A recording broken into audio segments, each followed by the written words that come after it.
ومن سيئات أعمالنا من يهده الله فلا مضل له ومن يضلل فلا هادي له وأشهد أن لا إله إلا الله وحده لا شريك له وأشهد أن محمدًا عبده ورسوله أما بعد فإن أصدق الحديث كتاب الله وأحسن الهدي هدي محمد صلى الله عليه وسلم وشر الأمور محدثاتها وكل محدثة بدعة وكل بدعة ضلالة وكل ضلالة في النار.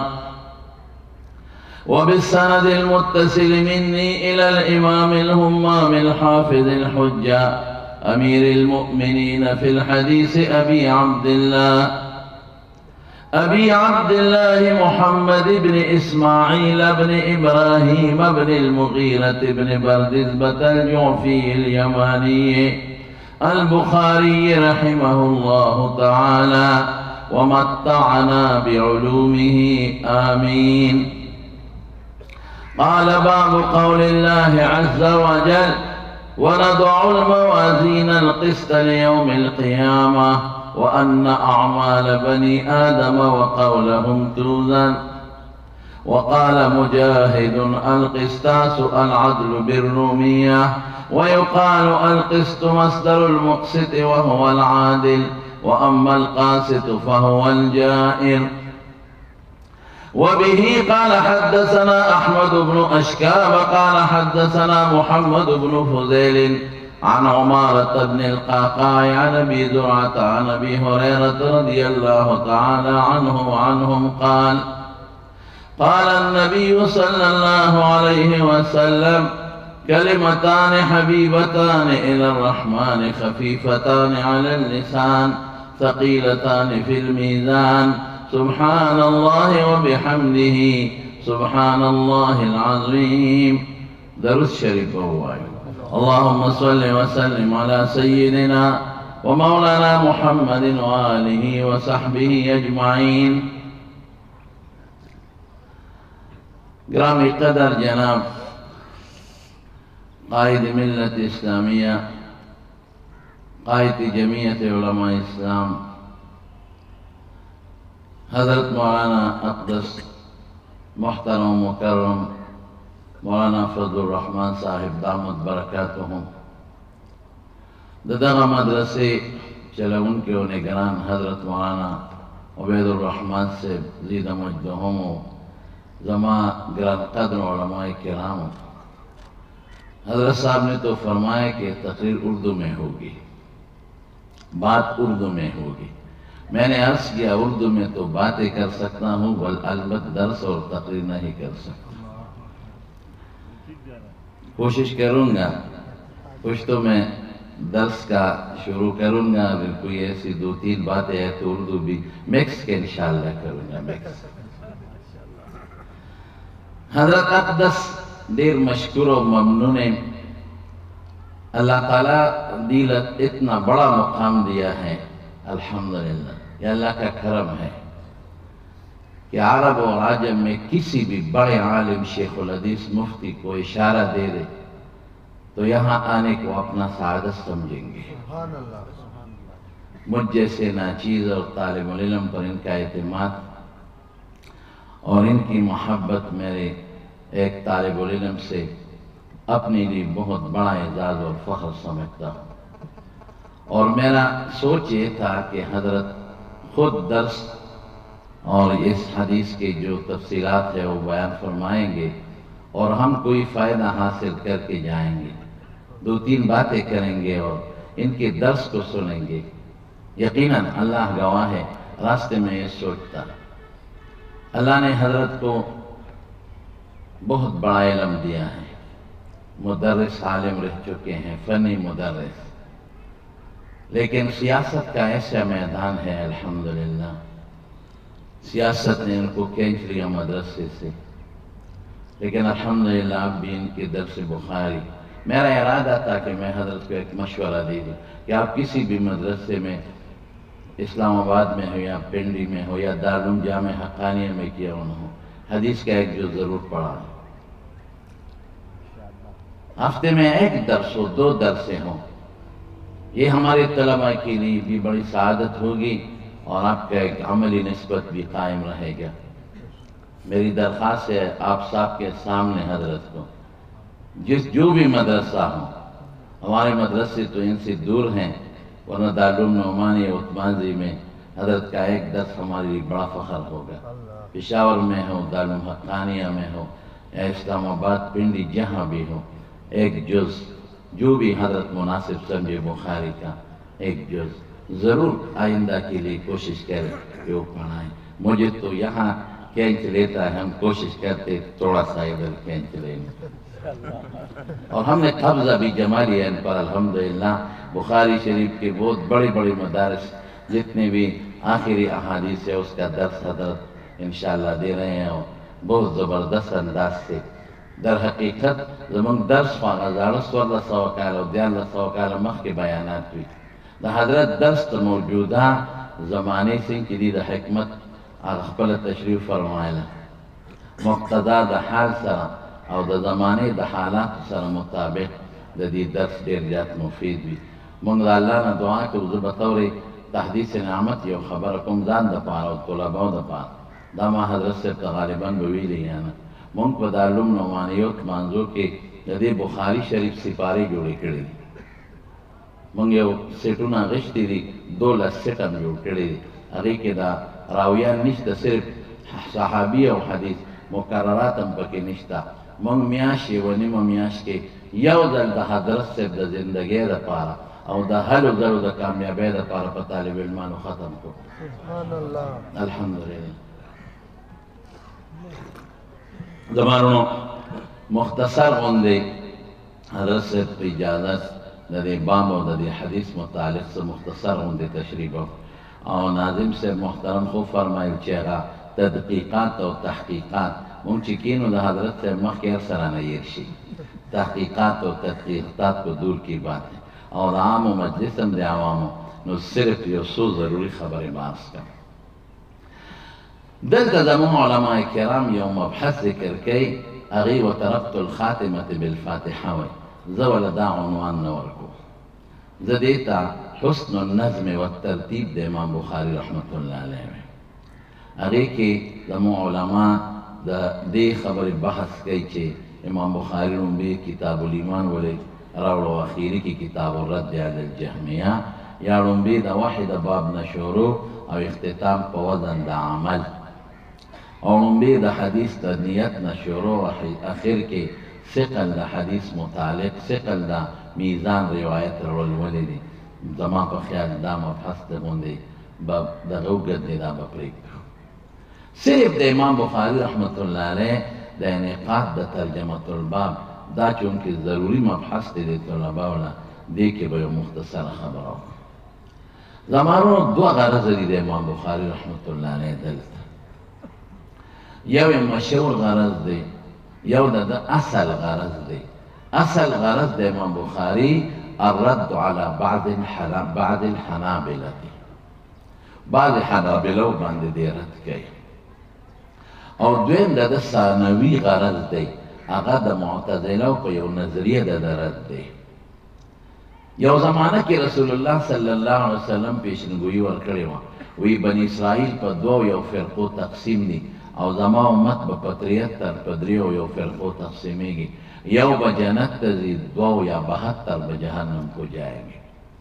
अगर 72 के मेरी अब 72 फ़िरक़ उलमा दागी उसूल ज़िक्र करे दी आगे के 15 फ़िरक़े द ख़वारिज दी 12 फ़िरक़े द मुअतज़िला दी 32 फ़िरक़े द ख़वारिज दी 5 फ़िरक़े दा द मुशब्बिहा मुजस्सिमा दी और 15 फ़िरक़े दा पागे के दा 3 फ़िरक़े पके द जहमिया दी क़दरिया चवतवी लिखेगी और 15 फ़िरक़े द मुर्जिआ दी दा फ़िरक़े द सहाबों पर आखिरी ज़माना के और ताबीईन पड़ुंबे ज़माना के रासादिर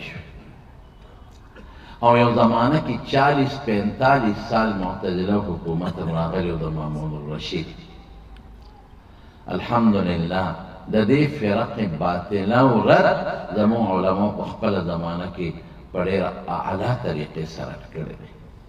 داسې مضبوطه مقابله یې وکړله چې زموږ دین تر اوسه پورې دی موږ ته محفوظ را رسولی. زمانه اوس خو مقابله اسانه ده، اوس دومره مشکله نه ده. اوس د اهل علم منځ کې چې کوم اختلافات دي، فروعي اختلافات دي، د کفر او د شرک فتوی پکې نشته، هسې که څوک لګوي بیا او چې کومې دا نور خلق باطل فرقې او نظریات د اسلام خلاف راځي، نو هغه د اسلام په جامه کې کم راځي، موږ پیژنو. هغې نه خلق په اسانه ځان بچ کولی شي. هغه زمانه کې 32 فرقې د اهل سنت والجماعت مخالفې وې او هره فرقه غټ غټ علما او ملیانو او هر یو سره خپل دلیلو، معتزله او خوارج، روافض، مشبهه او کم مقابلې وې، دا وي سختې مقابلې وې. چا به ویل الله داسې جسم دی لکه زمونږ په شان، ہمارے جیسا ناک اور کان اور ہمارے جیسے اعضاء ہیں اللہ کے لیے. د څومره مضبوطه درنه خبره. چا به جنت او نار مخلوق نه دي، رستو به پیدا کیږي. چا به عذاب قبر نشته، دل جسد روح لمنه. چا به پول نشته، پول صراط چې مونږ ورته وایو، دې نه انکار کو. چا د رسول الله مبارک د معجزاتو نه انکار کو. چا د کرامات د اولیاو نه انکار کو. معتزله د اولیاو کرامات او معجزات د انبیاو نه مني. حتی غټه معجزه د شق القمر چې قرآن شریف کې له اشاره کړې د هغې نه منکر دي او فاسد تعویلات کوي. اصلح د عبادو په الله واجب د وجوب قایل دي. د الله د صفاتو نه جهمیو انکار وکړ، معتزله د الله د کلام نه انکار وکړ. دا خطرناک زبردست او ډېر خطرناک عزایمو د دوی او خطرناک نظریاتو په دلیل ثابت. دې وخت کې مقابله انتهایی مشکله. د یو خبر عرض کوم، زمون عموما د دیوبند حضرات په دې خبره بدنام دي. اکثر په بعضې مجالسو کې مونږ کینو او بعضې خلک را سره خبرې کوي، قائد صاحب مخکې دا خبرې څوک نشي کولی، وی تاسو دیوبندیان ہیں، اب دیوبندی لوگ ہیں اور لوگوں کو کافر بناتے ہیں، اسلام سے لوگ خارج کرتے ہیں. ہم کو چاہیے کہ کافر کو مسلمان بنا دے اور آپ مسلمانوں کو کافر بناتے ہیں اور کفر کی فتوہ بازی کرتے ہیں اور یہ کرتے ہیں اور جھگڑے کرتے ہیں اور ایک دوسرے کے خلاف فتوے وغیرہ وغیرہ. زمارو ستاسو مخکې یو خبر عرض کوم. یو باغچه چې یو پلار جوړه کړي، کم بچی چې د هغه باغچې حفاظت وکړي، دا د پلار سوچه بچی دی. او کم بچی چې د باغچې حفاظت ونه کړي او باغچه ته شاړه پاتې شي، وچه شي، ټول بوټي هغه ختم شي او میوه ټوله ودوړېږي، ټپوسان قارغان راځي میوې تختی او غله راځي میوې تختی او دا بچی همدغسې ملاستې ډډه یې والي. دا بیکاره بچی دی، دا ښه بچی نه دی. قابل بچی هغه دی چې د خپل پلار د کرلې شوي بوټي او باغچې حفاظت وکړي. رسول الله صلی الله علیه وسلم د شریعت یو باغچه ونګوله، صحابه کرامو بیاري وکړه، هغې ته کاد او سره واچولو، هغې ښه کامیابه کړه. موږ به د هغې باغچې حفاظت هغه وخت نه شروع دی اوسه پورې کوو انشاءالله العزیز. موږ به ټپوسان نه پرېږدو که ټپوس راځي او حمله کوي. یو سړی راغی د رسول الله مبارک په ناموس یې حمله وکړه، میرزا غلام محمد قادیاني. نو که موږ علما خاموش پاتې شو، چپ پاتې یو، نن به ټول پاکستان قادیانان، هغې چې کومه پیسه خورئ او هغې پسې شاته د انجیوس کم سوچ دی، نن به نیم پاکستان نه زیات خلک قادیانانو. الحمدلله علماء کرام میدان ته راووتل، 10,000 خلک د ختم نبوت تحریک شهیدان شو. او سره د هغې بیا هم آیین او قانون او دستور کې فرق نه راغلی. آیین، دستور، قانون کې زمونږ د اکابر علماو د پارلیمنٹ علماو سرخیل حضرت مفتی محمود رحمت الله علیه د وجې نه الله پاک قادیاني غیر مسلم اقلیت قرار کړو، هغوی پسپا شو تر ننه پورې ختم. موږ په پارلیمنٹ کې بار دننه د خپل اسلام او د شریعت دفاع به کوو، ټپوس چې راځي هم نه کوو، موږ به هغه شړو، آیین دستور لاندې به کوشش کوو، موږ به دفاع کوو. ډېر خلک وایي کم، زه اکثر خپلو طالبانو ته یم، حضرت صاحب وفرمایل زه لږ تربیت کوم د خپلو طلباو. الحمدلله ډېر خلک وایي دا پلان کې ملا د سیاست سره تعلق ښه سړی دی، وایي څوک چې سیاست کې ګوتې وایي وایي دا ښه سړی نه دی، دا سیاسي مولیان دا ښه سړي نه، زمونږ مولوي صاحب ډېر ښه سړی دی، محراب کې ناست دی او تسبیح دی، نه د چا ښه کې ګوتې وایي نه د چا بدو کې، یہ بہت اچھے انسان ہے. ما وی داړو ښه سړی نه دی، دا په ارامۍ چرګوټی دی یا چا نه یې د چا ښه بده کې ګوتې نه وایي، دا د کوم ځای نه ښه سړی شو. په شریعت حمله کېږي او دې تسبیح دی او هغه مقتدي ته سلوټ کوي، دا اچھا انسان ہے اچھا نه یې. فارامي چرګوټی خو پېژنې، موږ ته فارامي وایي، ته څه ورته وایي؟ دا سفید چرګ فارامي ورته وایي. دا ډېر خراب شی دی، دا د دې خلکو ته چې کوم غیر سیاسي مولیان دي فارامي چرګوټي وایي. دې کې درې نقصان دی فارامي چرګوټي کې. یو دی بار نه وایي، یو شو نمبر ایک. دویم دا دی چې دی بې غیرته دی. یو راکوټې چرګوټي په کور کې وي که نه، بې ادبي دې معافي، راکوټې چرګوټي وي خپلو چرګو سره او د بار نه غټ چرګ هم راشي، دی پړت پړوت پړت پړوت هغه نه پرېږدي، نه پرېږدي چې دا خو زما قوم دی که نه، مرضي تو میری ہے، ته ده کوم ځای نه راغلی، نه پرېږدي. او دا فارامي چرګ که د بار نه چرګ راشي نو دی انفن فی الماء و اسکن فی السماء. او دریم پکې بې ادبي دې معافي، سړیتوب نشته. سړیتوب خو پېژنئ که نه، د کار نه دی. زه اکثر طالبانو کو ته هم ګورې فارامي چرګان مه خورئ، که څوک یې خوري دا درې صفتونه به پکې پیدا کېږي. نو دا غیر سیاسي مولیان فارامیان چرګان دي، انف الفما و اسکن فی السما والا قام. دا د کار نه دی. نر مولا او تکړه مولا هغه دی چې د رسول الله مبارک د شریعت هغه سے حفاظت وکړي، هغه سے جیلونه تیر کړي کم چې زموږ اکابر امام ابو حنیفه او احمد ابن حنبل تیر کړي.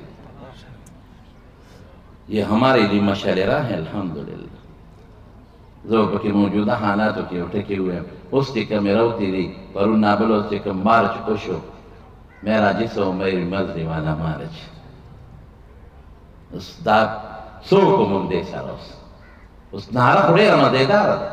دم میرا جسم اور میری مرضی، میں پانی پیتا ہوں اور بھی جوس پیتا ہوں، مرضی بھی تو میری ہے. میں چادر اڑتا ہوں یا کمبل اڑتا ہوں، مرضی تو مرضی ہے میری. ما خو مرضی ده که نه ګاډي کې سفر کوم، سایکل باندې سفر کوم، ناره مزېداره ده. نارې پسې دننه چې کوم غلاظت پروت دی او کوم ګن پروت دی، نارې پسې دننه چې کوم ګن پروت دی، هغه زه حیران یم موجوده عدلیې ته، عدلیې ته هم حیران یم چې ظاهر نارې ته تاسو خو د ملک بهترین تعلیم یافته قوم یې، تاسو خو عدلیه یې، تاسو خو په قانون نظر دی، تاسو خو شب و روز قانون ته توجه ده، تاسو ته خو وکلا راځي او تاسو ته قانون اسانوي، تاسو پوهیږئ، تاسو هم نظر نه لګي دې ته نه ګورئ چې د کتبو باندې څه لیکلي دي. تاسو تېر د مارچ کتبې وګورئ کې څه لیکلي دي. زما مرضي ده که زه د خپل خاوند نه بچې راوړم او که د بل چا نه بچې راوړم، میری مرضی ہے. میں اگر دوپٹہ اڑتی ہوں یا نہیں میرے لیے کیا ہے. اگر کوئی مجھ پر یہ پابندی لگائے کہ دوپٹہ اوڑھ دو، وہ اپنے آنگے دوپٹہ سے باندھ لے. یو بڑواو پکې هغه لیکلي دي چې نکاح ظلم دی، ظلم نکاح ظلم دی. او ما مرضی ده شپږ بار کوم که د شپه دننه کوم، ما باندې چا څه دي. بے ادبی دی معافی کہ تب پا ماں کھانا گرم کرتے ہو تو اپنا بسترہ خود گرم کرو. دا شریعت خلاف خبریں، دا دین خلاف نہیں، دا قرآن و سنت خلاف نہیں. دا کم طرف معاشرہ بوزی زمادہ لوڑا و زمادہ خوین دے، دا پاک خوین دے کہ زد کوشش کم و محنت کم. مدرسۃ البنات ما جوڑی کری دی، صدا پارا جوڑی کری دی کہ پدے لونو خویندو کے دا حضرت فاطمہ جلک ہوئینم اور دا حضرت عائشی صدیقی نقش ہوئینم. دا ما خویند دی لونا ما نتب بربندے کول گوارے، دین صادر کو ظلم گوارے، دیمان دے بہر شپے کول گوارے. اگا معاشرت دل تارا وستل گوارے. کم معاشرین چٹول یورپ امریکہ پریشان ہے، دلته په ما مسلط کول غواړي او ما غټو جلسو کې و تاسو ته ویم موږ له هېڅ پروا نشته انشاءالله موږ دا خلک په موږ نشي کامیابېدی انشاءالله موږ هېڅ نه یېرېږو ولې موږ د حضرت قائد جمعیت غوندې مشر لرو انشاءالله سبحان الله تاسو به هم شاته ودرېږئ والحمدلله ټول امت مسلم امت او مسلمان نظریه والا امت چې څومره دي علماء و مفتیان و محدثین حضرت تا وخودل چې کنټینر باندې موږ تا تنها نه پرېږدو انشاءاللہ ہم آپ کے ساتھ کھڑے ہیں انشاءاللہ تمام مدارس حضرت کے ساتھ کھڑے ہیں انشاءاللہ تمام علماء ہم آپ کو امیر سمجھتے ہیں ہم آپ کو حضرت مفتی اقدس مفتی محمود رحمۃ اللہ علیہ کے سچا اور حقیقی وارث سمجھتے ہیں آپ نے وہ کام کیے الحمدللہ کسی نے بھی تک نہیں کیے ہیں باطل کے آنکھوں میں آنکھیں ڈالنا بڑی جہاد یہ بہت بڑا جہاد ہے اللہ آپ سے کام لے رہا ہے اور میں نے 2-3 خواب ان کے متعلق دیکھے ہیں کسی بھی وقت پھر میں بیان کروں گا بھی وقت نہیں میرا عقیدت ہے ان کے ساتھ الحمدللہ زمانوں بنیادی خبر ازتا ستدا خبر قوم کہ دا خلق رغتل من مقابلہ بنا کرو اس کم یو سوات تتلیو ما عوام ناس تی عوامو دا پارا دو سلور خبریں کم کی اجازت ہے طالبان لے درسی دو ادرے ٹکی ہوئے سوات کو میں گیا تھا سوات میں ایک مولوی صاحب فرما رہے تھے کہ یہاں سوات کے حالات جب بہتر ہوئے تو این جی اوز کے لوگ وہاں گئے تو این جی اوز کے ایک لڑکی تھی نیم اوریان شکل کا وہ لباس تھا بغیر آستین کے قمیص وغیرہ تو جب ایک گھر کو اندر گئی تو وہاں ایک بوڑھی عورت تھی وہ سبزی کاٹ رہی تھی اور زمیندار لوگوں کا گھر تھا تو وہاں ایک جو گائے ہے وہ گھاس کھا رہی تھی اور وہ اپنی رسی سے باندھی ہوئی تھی تو اس این جی اوز کی لڑکی نے اس بوڑھے عورت کو کہا کہ آپ یہ کیا کر رہے ہیں اس نے کہا کہ میں کاٹتی ہوں کہا کس چیز کہیں پکاتے ہیں کس چیز پکاتے کس چیز پکاتے ہیں میں بھی کھاؤں گی میرے شوہر اور میرے بچی بھی کھائیں گے تو اس این جی اوز والی عورت نے اس کے کہا کہ آپ میں اور گائے میں کیا فرق ہے گائے کے لیے بھی آپ کا شوہر گھاس لاتا ہے اور وہ اس سے دودھ وغیرہ لیتا ہے اور آپ کے لیے بھی سبزی وغیرہ وہ لاتا ہے آپ سے فائدہ لیتا ہے نہ گائے نے بار کوئی دنیا دیکھا اور نہ آپ نے دیکھا گائے بھی اس رسی کے ساتھ باندھی ہوئی مر جائے گی آپ بھی یہاں مر جائیں گی کیا فرق ہے تمہارے گائے کے درمیان مولوی نے آپ کے سر پر دوپٹہ اور یہ آپ کو جو ہے یہ پردے میں رکھے ہیں باہر نکل جاؤ اس بازاروں میں چلے جاؤ یا افشاروں میں چلے جاؤ اور باہر چلے جاؤ اور سیر و تفریح کرو تمہارے اور گائے میں کیا فرق اسی درمیان سے گھر والی کی گدی اندر آ گئی تو اس بوڑھی عورت نے اس کی کہا تم میں اور گدی میں کیا فرق ہے اس گدی میں تم اس کی گردن میں بھی رسی نہیں آپ کے گردن میں بھی رسی نہیں یہ بھی بازاروں میں گھومتی ہے تم بھی بازاروں میں گھومتے ہو یہ بھی جہاں مرضی ہے اس کی جسم اور اس کی مرضی اور تمہارا بھی جسم اور جسم تم کی مرضی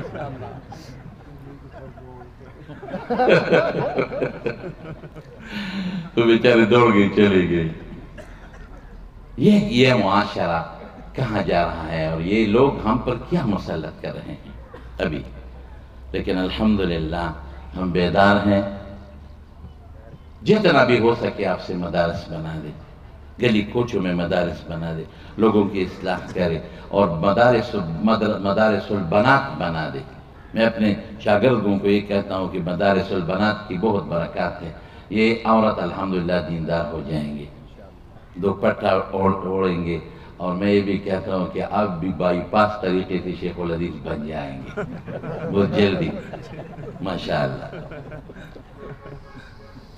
در حقیقت ہمارے علماء چے سمر دی اگی پخپل وقت کے دا باطل مقابلہ کرے گا نو امام بخاری رحمت اللہ علیہ پا زمانہ کے دا باطل فرق ہو یا وہ مسئلہ دا سے پیخا ہو پا دا زمانہ کے 2012 کے بادشاہ مامون الرشید بادشاہ شو 212 ہجری کے اگر کوشش ہو کہ چیزا دے ٹولو علماء چی دا کم مختلف نظریات تی دا یو کم دا متفق کم او یو پا یو منحج دی یو زی کم نو هغې پکې د مختلفو ګوندونو غټ علما یې یو ځای کړل او یو مشترکه شی یې جوړ کړ. هغې کې د معتزله یو نظریه شامله کړه. هغه نظریه دا ده چې قرآن د الله کلام دی، دا مخلوق دی، دا حادث دی، دا مخلوق دی، دا د الله پاک خبرې نه کوي. او د هغوی دوه سوچ او دوه خبرې وي. یو دا که الله له صفت د کلام ثابت شي یا نور صفات، نو دا صفات به یا حادث یا به قدیم وي. که دا حادث وي نو الله محل د حوادثو شو، دا محاله ده. او که دا قدیم نو تعدد د قدماو راغی، او تعدد د قدماو مستلزم دی تعدد د وجباو لره، او تعدد د وجباو مستلزم دی تعدد د الهاو لره. هل هذا الا شرک. دیو جن امام بخاری کتاب التوحید راوړو، نو بعض علما ترت مقدر کی باب الرد علی توحیدهم، ځان ته موحدین وایي، د نور ټول ته مشرکین وایي. دویمه نظریه څه وایي؟ که الله د صفت د کلام ثابت شي نو کلام خبرې غاښونه غواړي، ژبه غواړي، شونډې غواړي، تالو غواړي. نو الله نه به بیا د اعضا منې. نو الله مرکب د اعضاو نه شو، مرکب د اعضاو حادث و ممکن وي، مسبوق بالعدم وي، محتاج یې په خپل وجود کې خپلو اعضاو ته. او دا خو د تجسیم عقیده ده، لهذا الله کلام نه کوي، خبرې نه کوي. دا نظریه مامون الرشید خپل سرکاري مذهب وګڼه او په دې فیصله وکړه چې څومره علما د دې عقیدې خلاف نور هم، خو زه دلته مې د یو کې غرض دی، نو هغې له سزا ورکړې. ډېر لوی علما کرام هغه په جیلونو کې واسطه کړل، جیلونو کې واچول او سې مړه کړل. دا هغه وخت و چې زموږ مشران ائمه حضرت امام ابو حنیفه رحمت الله علیه وفات شوی، او امام مالک رحمت الله علیه وفات شوی، امام شافعی رحمت الله علیه مصر ته هجرت وکړ. قاهره کې د هغه قبر دی، ما کتل دی، اوزاعي د دې یو ځای قبرونه دي. امام احمد ابن حنبل او نور ګڼ شمېر علما د دې سوچ لاندې غریبانان مجبوره شو، هغوی کلکه دفاع وکړه چې نه، الله له صفت د کلام شته او الله خبرې کوي. دا نظریه او عقیده غلطه ده چې الله له صفات دي، نو دا صفات دا د قدیم دي صفات، لیکن تعدد د قدماو نه مستلزم تعدد د وجباو نه دی، او نه مطلق تعدد د وجباو مستلزم تعدد د الهاو نه دی. دا صفات لا هو ولا غیره، شرع قاید کې به تاسو د هغې تفصیل به ویلي، هغې کې نظم. که ته وایې چې دا خو عذاب غواړي، لکه ژبه تعلیم الله له سمع اورېدل شته، سمیع دی، بیا خو دلته هم سوال کوي چې سمع غوږ غواړي، د غوږ پرده غواړي. الله بصیر دی، بیا به وایي چې بصور خو سترګه غواړي، او د سترګو ګاټې غواړي، رڼا غواړي. الله علیم دی، بیا به علم خو دماغ او زړه غواړي، حواس خمسه ظاهریه غواړي، او د حکمو په نسبت حواس خمسه باطنیه هم غواړي. نو بیا د الله مرکب کړه. زمونږ د یو نظریه ده، موږ الله سمیع دی، خپله سمع کې غوږ ته یا د غوږ پردې ته محتاج نه دی. الله بصیر دی، په خپلو نظر کې سترګې ته او رڼا ته محتاج نه دی. الله علیم او خبیر دی، او په خپل علم کې زړه او دماغو ته محتاج نه دی. دارنګې الله خبرې کوي او په خپل کلام کې ژبې ته، تالو ته او شونډو ته محتاج نه دی. لیس کمثله شیء وهو السمیع البصیر. قیاس د خالق په مخلوق باندې کې 10 میاشتې یا 20 میاشتې احمد ابن حنبل له جیل ورکړی دی. امام احمد ابن حنبل فرمایي وی په دې 10 میاشتې کې ما نور سپوږمۍ ستوري په سترګو نه دي لیدلې. سخت جیل یې راله راکړ، په خپله نظریه باندې کلک ولاړ. نو بیا یې بوته دربار د مامون الرشید ته په لاره چې کله بوته، نو ده ته دا اطلاع راغله چې مامون جلاد کېنولی دی، او که دی د ما عقیده نه مني نو سر به ترې قلم کوم. نو ده 2 رکعته نفل وکړل د شپې، الله ته یې لاس اوچت کړ، وی یا الله ستا حلم مامون ډېر زیات متکبر کړی دی، ستا حلم او صبر ډېر په ظلم تکبر کې اچولی، تر څو به ده ته صبر کې.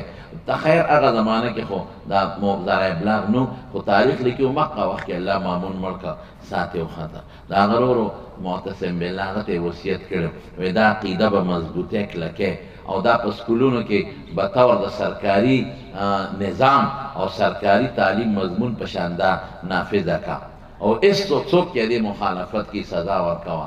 نو ډېره اوږده واقعه ده، خو احمد ابن حنبل یې بوته، او دې غریب لاسونه خپې په بیړو په زنځیرونو باندې تړلې دي.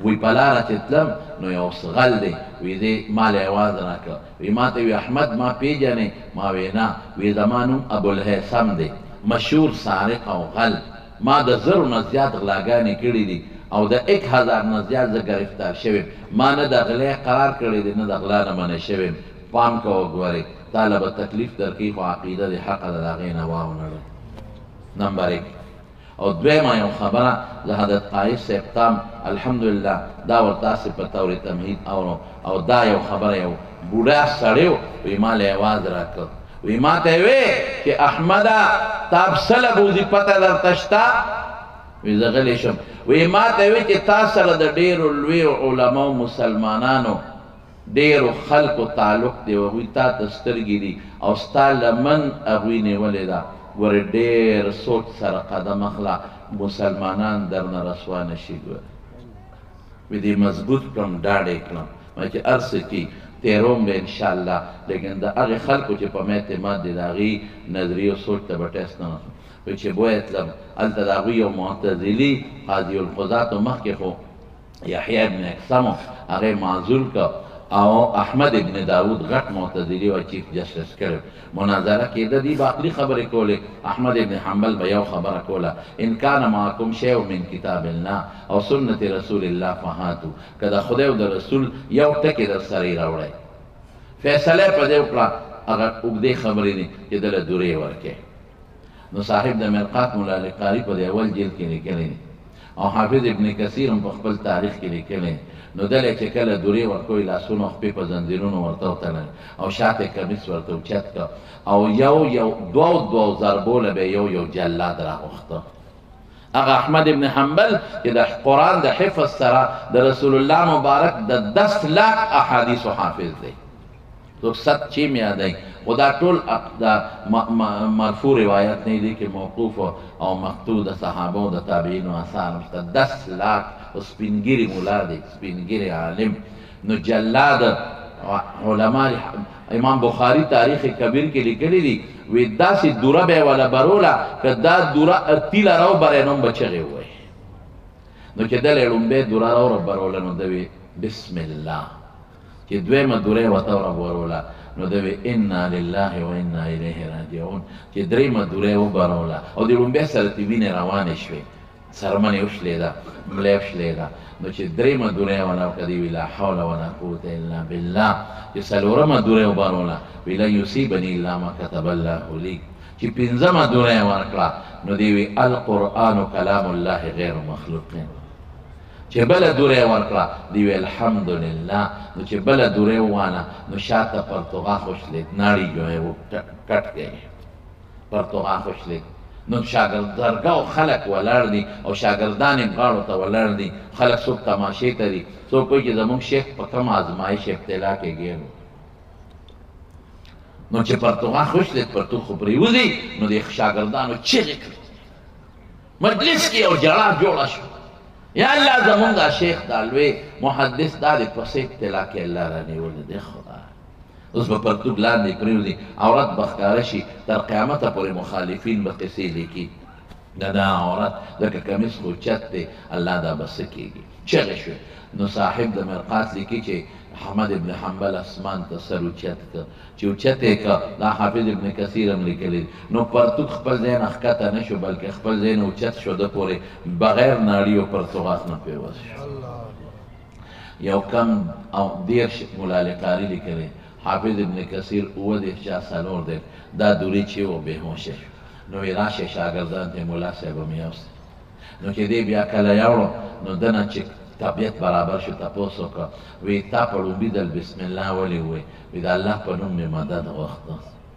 په دویم ځل مې انا لله ځکه وایي چې مصیبت وخت کې به همدا وې په درېیم ځل مې لا حول ولا قوته ځکه وایي چې د غمونو او د مصیبتونو د رد دپاره دا بهترینه وظیفه ده دا یو بیماریو لاندې یو پکې هم دی هم ټینشن ته وایي غم ته وایي بهر کې و څلورم باندې مې تقدیر ته خبره وانه کړه لن یصیبنی الا ما کتب لی، دې سره سړي ته تسلي کېږي.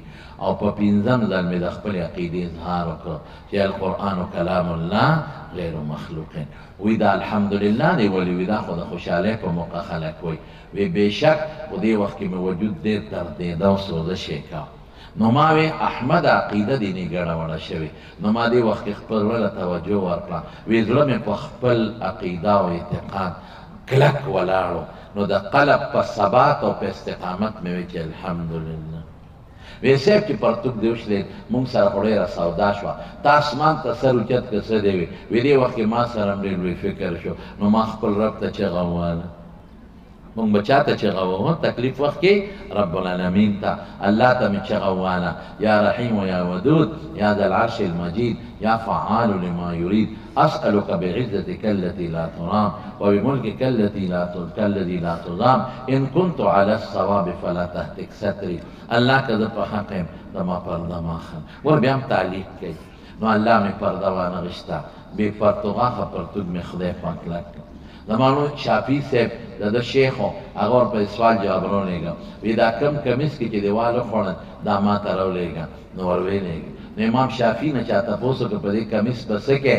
وی دا مې پکار دی. کله چې امام شافعي وفات کېده نو وصیت یې وکړ. وی چې ما له غسل راکې او کفن راکوې، کفن لاندې زما پسې مې دا کمیس واچوې. ما نه به الله تپوس کوي، ما سره د الله جواب نشته. زه به الله ته ویم چې الله ځان نه پس چې کوم شیخ مې پرېښی دی او ستا د قرآن دپاره تکلیف تېر کړی دی، د هغه د قرآن د وهلو کمیس مې درته سفارش کړی. امام شافعي په سینه کمیس پروت او دفن شو. او احمد ابن حنبل چې کله وفات شو نو چا 10 دقیقه یاد کړي دي او څوک وایي 13 لاک سړو 65,000 ښځو د جنازه کړې ده. دې صفونه شمېرلي او د صف اندازې غشتې ده. او 232 سال پس د قبر سره خوا کې بل قبر کلستېدی شو، دی پکې راووته. نو داسې پروت و لکه یو مماته په کوم ورځ چې وفات یې سین سالم پروت دی. او د ده شاګرد یحیی ابن اقسم د امام ترمذي استاد دی. هغه لیکي خپل تاریخ کې ما خوب کې ولید، ډېر خوشحاله ما احمد الله د سره څه وکړل. وی چې الله ته مخامخ شوم نو ډېر یارېدم چې الله څه به کوي را سره. وی الله وفرمایل احمده زما د قرآن د مخه د تکلیف برداشت کړی دی، فکر مه کوه، یو انعام در کوم چې دا انعام مې بې د پیغمبر نه بل چاله نه دی ورکړی. هغه څه انعام دی احمده تر ننه پورې چې ما سره چم خبرې کړي دي، مناجات، مکالمه، ملاقات من وراء الحجاب یې کړې ده. او تا ته دا حجابونه لر کوم زما د مخ ته نیغ نیغ وګوره. خلک وایي علماو څه کړي؟ دا دین مونږ ته چې مخکې پروت دی دا د علماو برکت دی، دا د مدارسو برکت دی. دا شریعت چې مونږ ته کوم بیضا او صاف مخکې ته پروت دی، تیار نوړی مونږ ته پرته ده، قسم په خدای دا د علماء کرامو برکت دی. دا زمونږ د محدثینو او فقهاو برکت دی. وخت په وخت دې تکالیف جیلونه تېر کړي دي، دین مونږ ته رسولی دی. الحمدلله ستاسو په چیف میشن دی الحمدلله. او بیا تاسو په داسې مدرسه کې جامعة المعارف الشرعیه کې سبق وایي چې دا خو بنیاد دی. دې نه به نظریه وړی، دې نه فکر وړی، دې نه به سوچ وړی. د امت ته حفاظت دې وخت کې چې امت کم توروالي کې او په کم ګن کې انخطېدل اغیار غواړي، کوشش وکړئ چې امت دې نه راوباسو. یوازې درسونه نه، زه کله کله سوچ کې پرېوځم درس وکړو، بېشکه ضرورت به د هغې نه نشته. کله سوچ کې پرېوځم چې الله ته زموږ مؤاخذه ونه کړي. نن په څومره خطرناک دور کې زموږ پاکستان نه څومره خطرناک کرښې تودي او څومره کوشش شروع دی په د مدرسو خلاف سازشونه شروع دي، د پټکي خلاف شروع دي، د زنانو د حیا او د غیرت خلاف سوچونه او فکرونه شروع دي. دا بعضې د په خپل غلط فهمۍ کې نه پاتې کېږي، د دعوت الله او د تبلیغ د خلکو او د تصوف خلاف هم کرښې تاویږي او هغه په 2 نمبر کې روانې دي ورپسې. دې وخت کې که امت بیدار نه شو او امت د خپل دین د دفاع او د تحفظ کار ونه کړ، خدای دې هغه ورځ نه راولي چې په اندلس راغلی ده. هغه ورځ دې خدای نه راولي چې په ازبکستان او تاجکستان راغلی ده. زه خپله تللی م ازبکستان ته، ما هغه حالات کتلي دي، ما پکې ورځې شپې تېرې کړي دي. غټ نقصان د روس انقلاب ولې راغلی دی؟ تاسو لږ بنیاد وګورئ. علماو کار پرېښی، علماو د هغې سوچ خپل کاغي لاول خپل سوچ خور په ورباندې علماو نه دا پارامي چرګان جوړ کړل. علماء نے ماتوان جوڑ کر زرے پہ صادر ورواچا اسم دقا سوچ روان دے دا علماء خلاف بیام زویم بیام الحمدللہ منقائد محترم لدے اللہ پاک دراز عمر و زندگی ورکی اور اللہ دے ثبات و ثابت قدمی نصیب و گرزو لکی دکا امت ٹول دا پس روان دے دا لمنن علماء و مفتیان و محدثین و فقہاء لکنی ولیدہ مونگ بدتا دعا کو چی خدای دے ثابت قدم کی اور انشاءاللہ اللہ بے حفاظت کی کہ خیر انشاءاللہ پر مختب بکو مونگ تا مثال موجود شو مثال مونگ تا پر مختب راگے دا افغانستان طالبانو سپر طاقت سر مقابلہ اکلا پخپل موقف ڈٹ کر ادرے دل سپر طاقت لے ناک میں نکیل ڈا کر زمین پر لے گئی نعرہ تکبیر علماء حق علماء دیوبند باہر کے زمارونو انشاءاللہ غلبہ بدا حقیق خیر انشاءاللہ اس دلتا ہمون پاکستان کی کوشش روان دے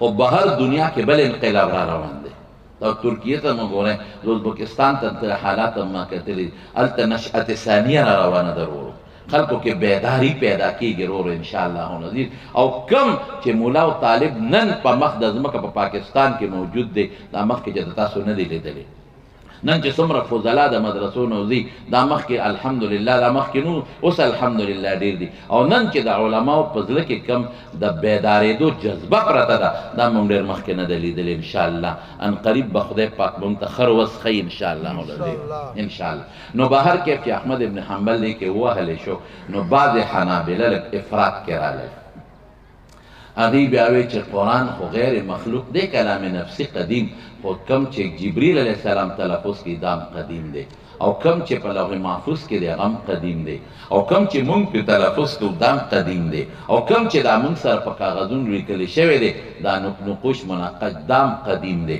لگ علتا استاد والا خوانن نو دی جذبہ کے رالل لگل پسے نورم لارل نو امام بخاری رحمت اللہ علیہ اصل رد پا دے بعض حنابلو کے چے نا کم کلام نفسی دا باری تانا دے اگر قدیم دے او باقی چے سمر دی کہ جبریل پہ تلفظ کے لوح کے دے او کہ زمان سر پا دے فانو کے پروت دے او کہ من تلفظ کو دا ٹول حادث دے دا ٹول ممکنات دی دا حادث دی دا قدیم ندی ورے بعض زمان دوستانوی زمان او دا معتدلو منس کے نزا لفظی دا غلط خبر دا خان دا نزا لفظی ندا اگی کلام نفسی دا سر نمانینا اگی وی کلا چے اللہ دا قرآن شریف دے صورت ارادو کی نو پاوا کے نقشہ جوڑے گی نو جبریل علیہ السلام اگر نقشے تو گوری یادے کی نو رسول اللہ مبارک لے روڑے وی نقشہ خو حادثت اگی کلام نفسی نمانی مونگ وایو دا سے نو مونگ وایو کلام نفسی دا باران باری تعالیٰ قدیم مونگ پہ تلافظ کو دا ٹول حادث تھی نو اثر رد پدویری مخ کے باب کے امام بخاری ہوئے باب قرات الفاجر والمنافق واصواتهم وتلاوتهم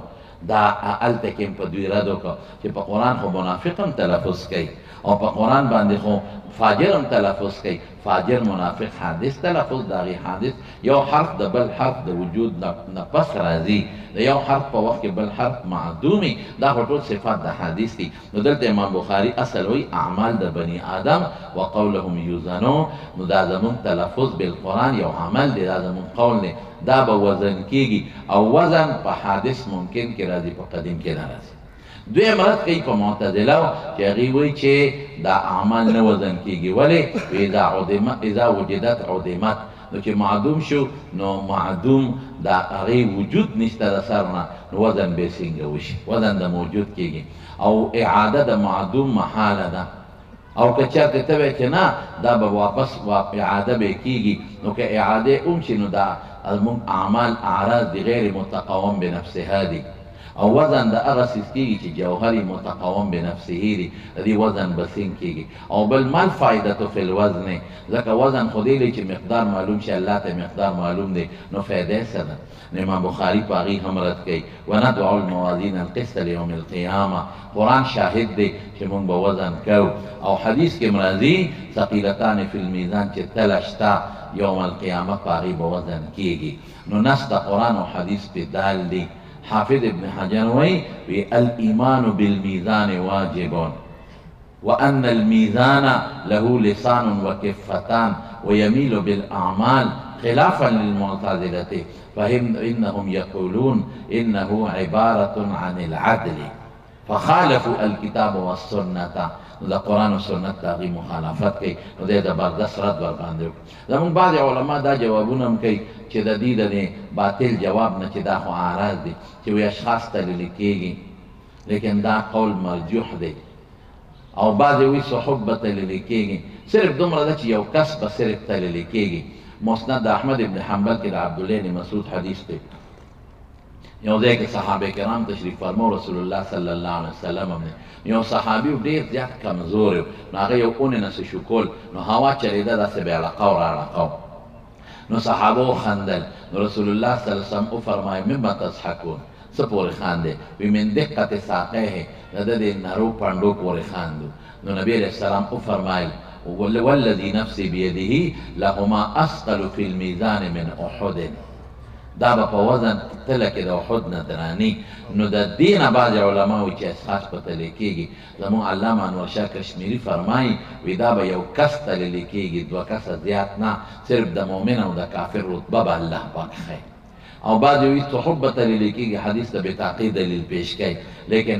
انورشاه کشمیري وایي دا به صرف د الله د نوم او د ایمان او د کفر د فرق دپاره یو کس سره دا معامله کېږي نورو سره نه زمون علامه شمس الحق افغاني زما استاد و زما شیخ ما د تفسیر د اوایل د هغې نه وینې او حدیثو کې ناسته مورسره لږه ډېره کړې نو هغې به فرمایل وي د معتدلو دا خیال دی چې ګنې د قیامت په ورځ به زمونږ د ګوړې د منډۍ او یا د تلې د منډۍ تله پرته وي ځکه دوی ته اعتراض کوي وی میزان خو شرع قاید لیکلی دی المیزان و ما یعرف به مقادیر الاشیاء نن سبا خو انسان داسې آلات رستی دي چې د غیر مادي اشیاء و مقدار معلومي الله سره به ولې و دا الزامي رد دی ګوره تحقیقي نه دی خرونه صرف خصم پې پړکولی شی قدرې تحقیقي دا نه دی تحقیقي دا چې بالکل تله شته دی او ابه باقاعده د قیامت پر ورځ قایمه شي او حسنات او سیئات به پکې واچوي او په نیکو به ښکته کېږي او په ګناه به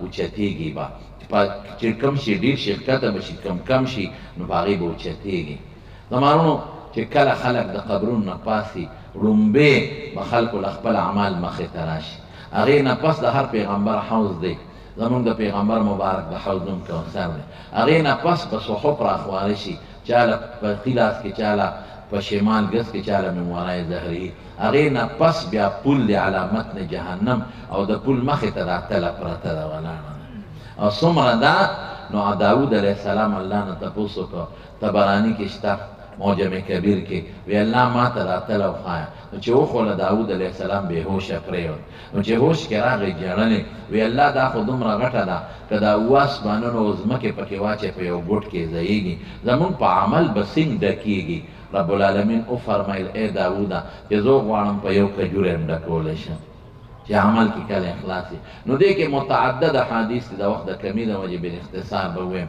نګران به رب العالمین وي وزان به جبریل علیه السلام وي آدم علیه السلام به ټولو بچو ته ولاړې حدیث د سنن د بهقي دی الله به ورته آواز وکړي قم یا آدمو جعلتک حکما بین ذریتک فقم عند المیزان تلې سره ودرېږه وی د اونې د کجورې د پاڼې په شان شنې جامې به چولي او لرزېږي به او کم پیغمبر امت سره چې حساب کېږي پیغمبر به ولاړې ورته او کرام الکاتبین فرشتې او ملک الموت به م ولاړې او مخې ته بیا پول دی د دې پول نه هم ګورې معتزله انکار کوي وی دا د ویښته نه نرۍ دی او تورې نه تېره دی وی په دې به څنګه څوک پورې وځي دا خو تعذیب المؤمن دی زموږ علاقه کې یو شیخ و ساده سړی ملا نو نو هغه یو ځل د دې پولیس ویرات تقریر کړ چې ویښته نه نرۍ تورې نه تېره دی نو یو مقتدي وله چای کړی و دا پارامتر ډوټۍ ورته برابر کړی چې چای پې وڅښله وي استاد جي تا چې وی پول دی تورې نه تېره دی ویښته نه دا د حقیقت وي کاسې د مونږ یارولو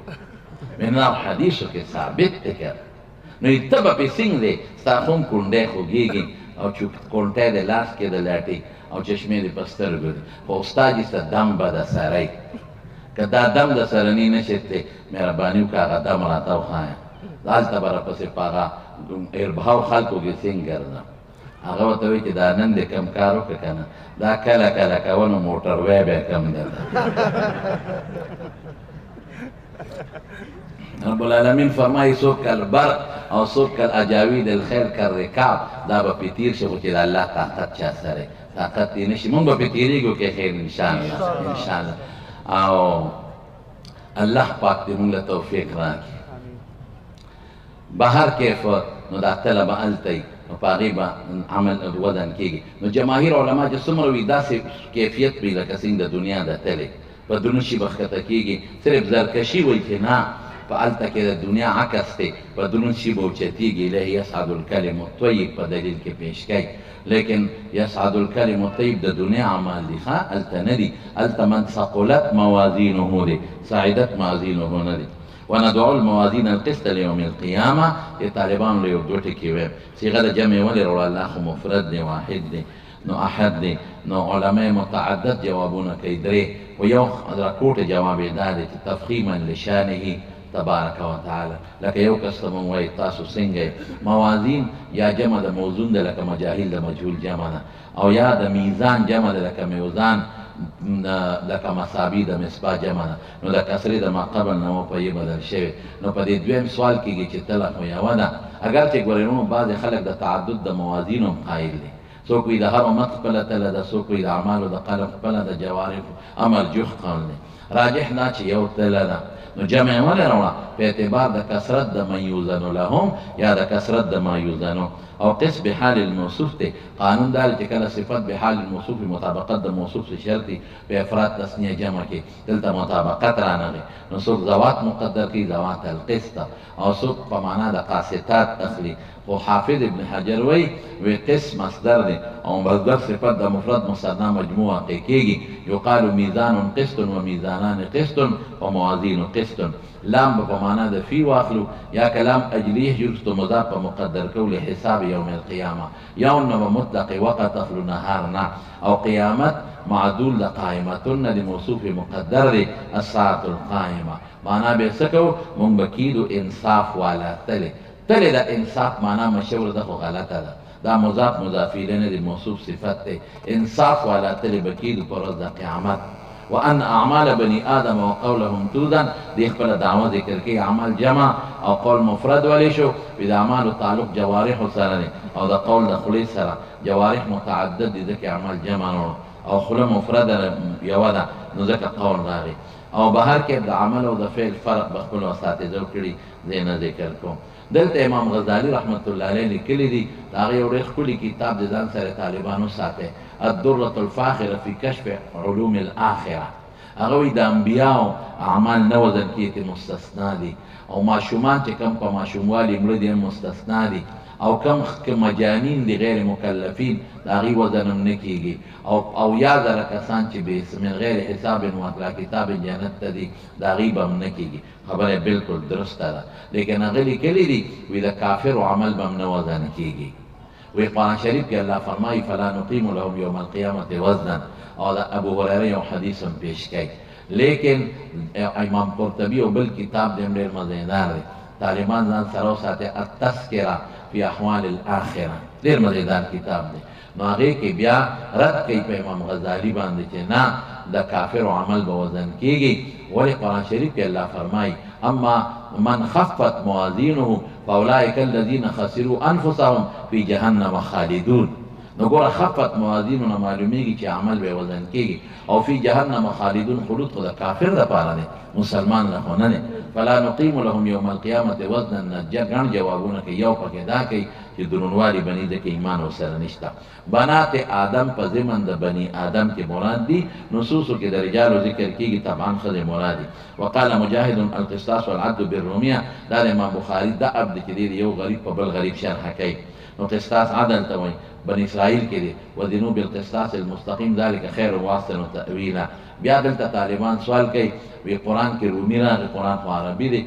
نو جوابونه متعدد دي، خو یو آسان جواب ده چې یو لوی کلام د عربیت د یو لغت عجمی باندې د عربیت نه نوځي. دویم بعض علما وایي دا عجمي معرب شوی دی، الفلام دی داخل دی، خواصو د عربیت نه دی. او څوک وایي چې نه دا د ترادف د لغاتو سره تعلق لري. ویقال القسط مصدر المفسد. طالبان بیا سوال کوي قسم مصدر د ثلاثي مجرد دی، مفسد و فاعل د ثلاثي مزید فی دی. نو دی وایي القسط مراد اقساط دی بحسب الزوائد.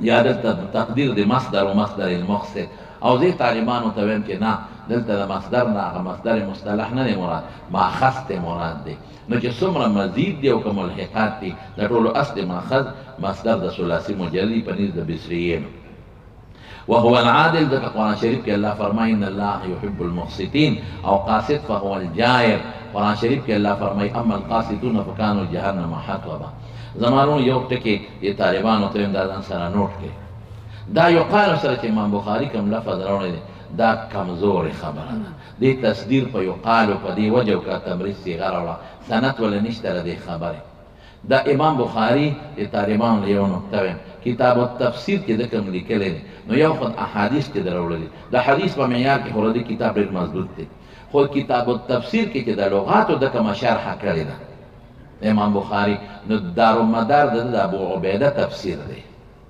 او د ابو عبیده د تفسیر نه کمزور تفسیر په تفاسیرو کې بل نشته ډېر کمزور تفسیر دی د دې وجه د مو علما د تفسیر کتاب التفسیر کې د شرح نه لغاتو که موافق د قاعدې سره وا خو ډېره خلک جماهیرو سره الا څوک په اعتماد نه کوي کذا حاله دلته فرق د مزید او په مجرد او بنا کې چې مزید په معنا د عدل دی او مجرد په معنا د ظلم الامر ليس كذلك فرق بنا دی په مصدر باندې لکه عدل يعدل عدلا انصاف دی او عدل يعدل عدولا اعراض دی دلته کیم که مصدر قسط نو بیا انصاف ته وي باب د مجرد وي که د مزید وي او که مصدر قسط په فتحې د قاف نو بیا ظلم ته وي که باب مزید او که مجرد وي قاموس اللغات کې شته او نور شارحین هم لیکلي نو مقسط په معنا یحب المقسطین هغې مصدر قسط دی او چې قرآن کې الله وایي اما القاسط فکانوا لجهنم حطبا نو هغه د قسط نه ماخوذ دی وبه قال حدثنا احمد بن اشکام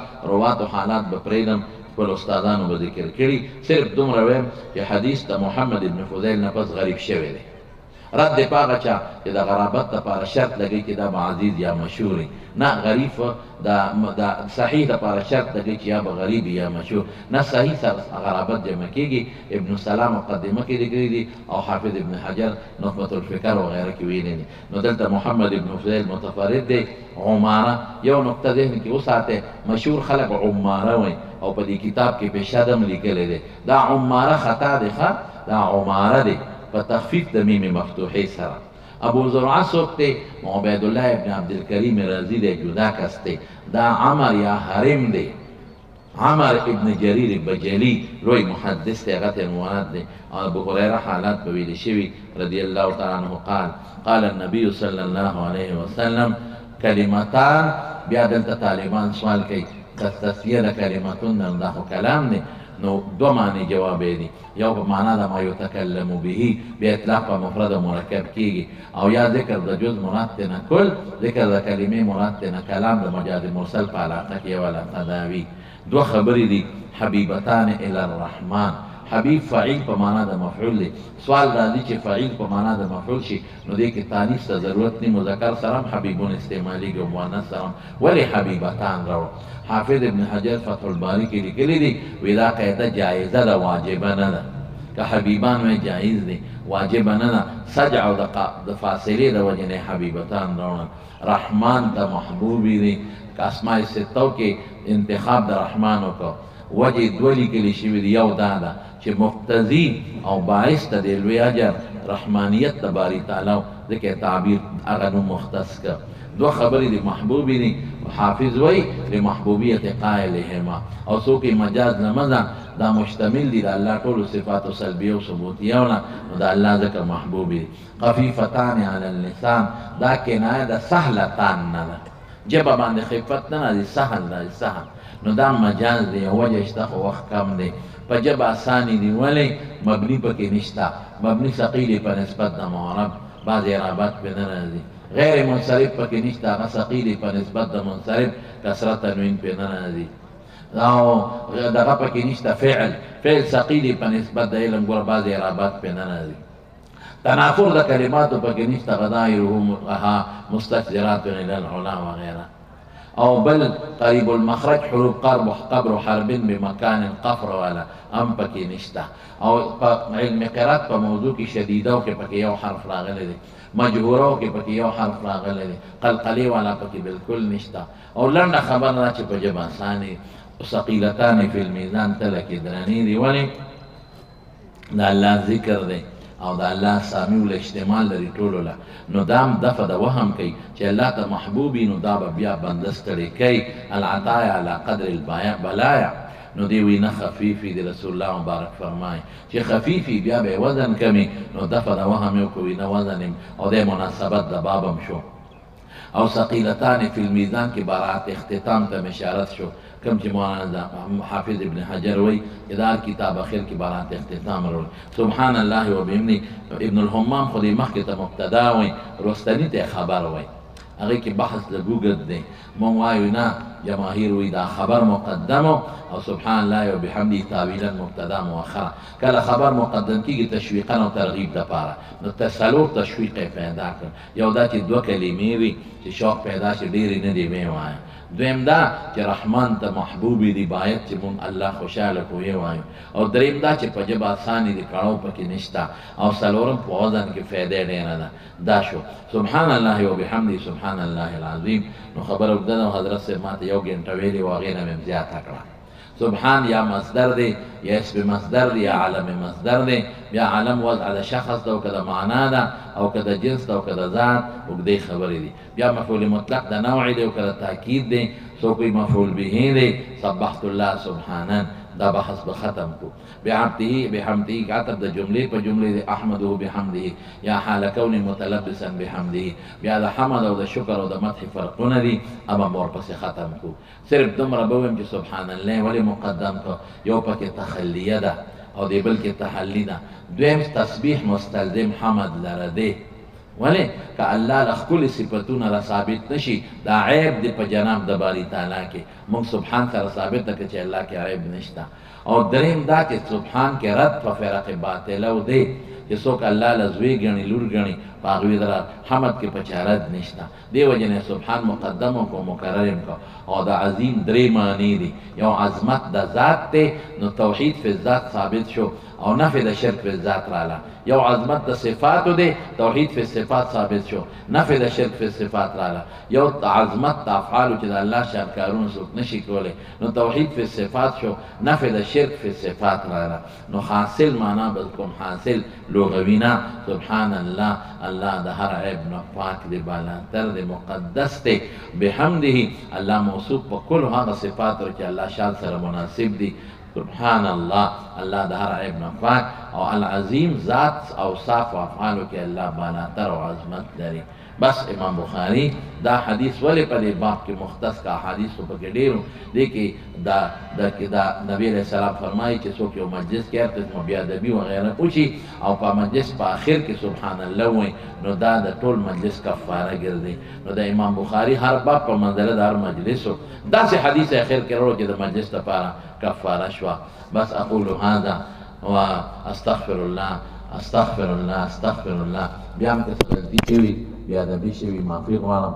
د حضرت صاحب قائد جمعیت محترم و محترم ډېر زیات شکریه ادا کوم.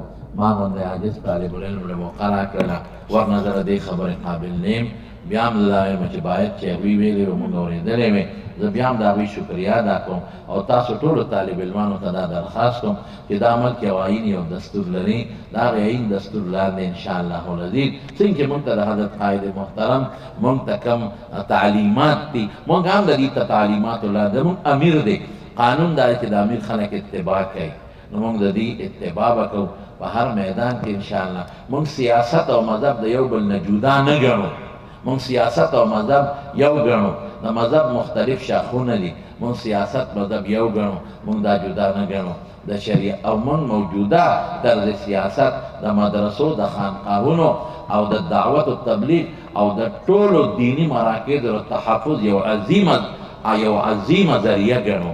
او موږ قائد جمعیت هغه خپل یو د راغونډېدو د جمعیت او د خپل ځان او د مدرسو د شریعت د دفاع یو عظیم د الله نعمت منو. الله دې دې نعمت لا برکتونه ورکړي، الله دې تایید او نصرت هم محاب شامل حال کی او دغه مدرسې له رب العالمین مزید ترقی ورکړي. دا زبدوي چې زمونږ د ټولو مدارس المدارس هم دا مدرسه ده، زمونږ د قائد مدرسه ده او زمونږ د پاره دا یو د راتلو یو دغه چې موږ دلته راځو. الله دې دې مدرسې له ډېره ترقي ورکړي، ډېر برکتونه ورکړي. زمونږ انجینیر حضرت عبدالمنان صاحب دامت برکاتهم تشریف راوړی دی. په مکه مکرمه کې دې سره ملاقات کېږي. هلته پرې د جمعیت علما اسلام ملګري راغونډ دي. موږ هم چې هلته لاړ شو، دې سره ناسته کړو. زمونږ مکي صاحب هغې سره ناستې کړه.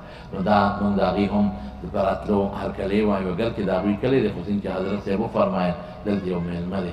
الله دې طالبانو ته مزید کامیابي ورکړي. الله دې خپل دین دپاره قبولیت نصیب کړي. وآخر دعوانا ان الحمد لله رب العالمین. الحمد لله رب العالمين، والصلاة والسلام على سيد الأنبياء والمرسلين وعلى آله وأصحابه أجمعين. ربنا لا تزغ قلوبنا بعد إذ هديتنا وهب لنا من لدنك رحمة إنك أنت الوهاب. ربنا وآتنا ما وعدتنا على رسلك ولا تخزنا يوم القيامة إنك لا تخلف الميعاد. ربنا هب لنا من أزواجنا وذرياتنا قرة أعين واجعلنا للمتقين إماما.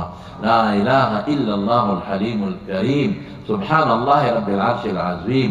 نسألك موجبات رحمتك وعزائم مغفرتك والغنيمة من كل بر والسلامة من كل إثم. لا تدع لنا ذنبا إلا غفرته، لا تدع لنا ذنبا إلا غفرته، لا تدع لنا ذنبا إلا غفرته، ولا هما إلا فرجته، ولا دينا إلا قضيته، ولا مريدا إلا شفيته، ولا مبتلا إلا عافيته، ولا ضالا إلا هديته، ولا أسيرا إلا فككته، ولا حاجة من حوائج الدنيا والآخرة هي لك رضوان ولنا فيها صلاح إلا قضيتها يا أرحم الراحمين. اللهم ربنا إنك عفو كريم تحب العفو فاعف عنا. اللهم ربنا إننا آمنا بك فاغفر لنا ذنوبنا وإسرافنا في أمرنا وتوفنا مع الأبرار. اللهم نفوض أمورنا إليك يا رب العالمين، يا رب العالمين. اللهم اهدنا لأحسن الأخلاق إنه لا يهدي لأحسنها إلا أنت، واصرف عني سيئها إنه لا يصرف عنا سيئها إلا أنت. لبيك وسعديك والخير كله في يديك. ربنا ظلمنا أنفسنا وإن لم تغفر لنا وترحمنا لنكونن من الخاسرين. الله دې مدرسې له ډېره ترقي او برکتونه ورکړي. الله د خپلو غیبي خزانو نه مدد وکړي. الله دا کوم طالبان چې فاضلان شو، فاضلي نشته دی، خدای پاکه دوی له نور مزید توفیق ورکړي د علم د حصول، او الله د امت لپاره د هدایت رڼاګانې ثابتې کړي. الله د دې مدرسې نه چې دې کوم خیر یوړو، الله د امت د نشر او اشاعت ذرایع ثابتې کړي. مدرسې کې نور کوم طلباء کرام دي، الله ټول طالبان عالمان کې. الله زموږ د دې وطن پاکستان حفاظت نصیب کړي، او الله دا وطن مو د قرآن او سنت په رڼا باندې آباد کړي. الله موږ ته په خپلو سترګو په دې وطن کې د قرآن او د سنت نظام وښودلی کړي، او د باطلو نظامونو نه الله حفاظت نصیب کړي. اللهم من ارادنا بسوء وكيد ومكر، اللهم من ارادنا بسوء وكيد ومكر فرد سوءهم وكيدهم في نحورهم واشغلهم في انفسهم وخذهم أخذ عزيز مقتدر، وخذهم أخذ عزيز مقتدر، وخذهم أخذ عزيز مقتدر. الله زموږ د قائد محترم حفاظت نصیب کړي، د ټول روم بچو حفاظت نصیب کړي. الله د ټول علماء چې د په څومره علما ولاړ دي، الله د ټول علماء حفاظت نصیب کړي. الله د ټول مدارس دیني حفاظت نصیب کړي. الله دا وطن مونږ جوړ کړی دی، دا زموږ ملک دی، زموږ وطن دی، قرباني علما ورکړې ده، په عوامو کې بیداری علما پیدا کړې ده. دا زموږ ملک دی، زموږ په زړه د خلکو نه زیات دردېږي. الله دا عمل زموږ د قرآن او د سنت پر رڼاګانو باندې آباد کړي. الله د قرآن نظام پکې راولي. الله قائد جمعیت چې کومې هلې ځلې روانې کړي دي، الله دې کې کامیابي نصیب کړي، الله دې کې کامیابي نصیب کړي. الله ټولې لارې ورته اسانې کړي، الله ټولې لارې ورته اسانې کړي، الله ټولې لارې ورته اسانې کړي. او الله د خلکو د باطل سترګې ازغیرې، الله ته حفاظت نصیب کړي، الله ته حفاظت نصیب کړي، الله ته حفاظت نصیب کړي. بیا سوال کو اللهم من اراده، اللهم من اراد حیاته، اللهم من اراد امواله، اللهم من اراده بكيد ومكر وسوء فرد كيدهم ومكرهم وسوءهم في نحورهم واشغلهم في انفسهم اللهم احفظه من شر كل شيء انت آخذ بناصيته يا رب العالمين اللهم احفظه اللهم احفظ رفقاءه من شر كل شيء انت آخذ بناصيته يا رب العالمين اللہ تے حفاظت کے حاضر جمع اللہ ٹول او بخے اللہ من ٹول او بخے اللہ من ٹول او بخے اللہ زمون مرادون پورا کے اللہ چے سمر دوستان دل تراغلی دی پیو خسوک تذریان اللہ دا ڈکو منگلو سر واپس کے اللہ دا دنیا و دا آخر برکات نصیب کے اللہ عافیتون نصیب کے اللہ دا مشکلات و پریشانون پام نومان کے ساتے لا ولد و اولاد ورکے چاہ بچینی نارینا اولاد ور نصیب کے تم دا فتن ما ظہر بابتن حفاظت نصیب کے وصل اللہ تعالی علی سیدنا مولانا محمد وآلہ وصحبہ اجمعین برحمتک یا ارحم الراحمین.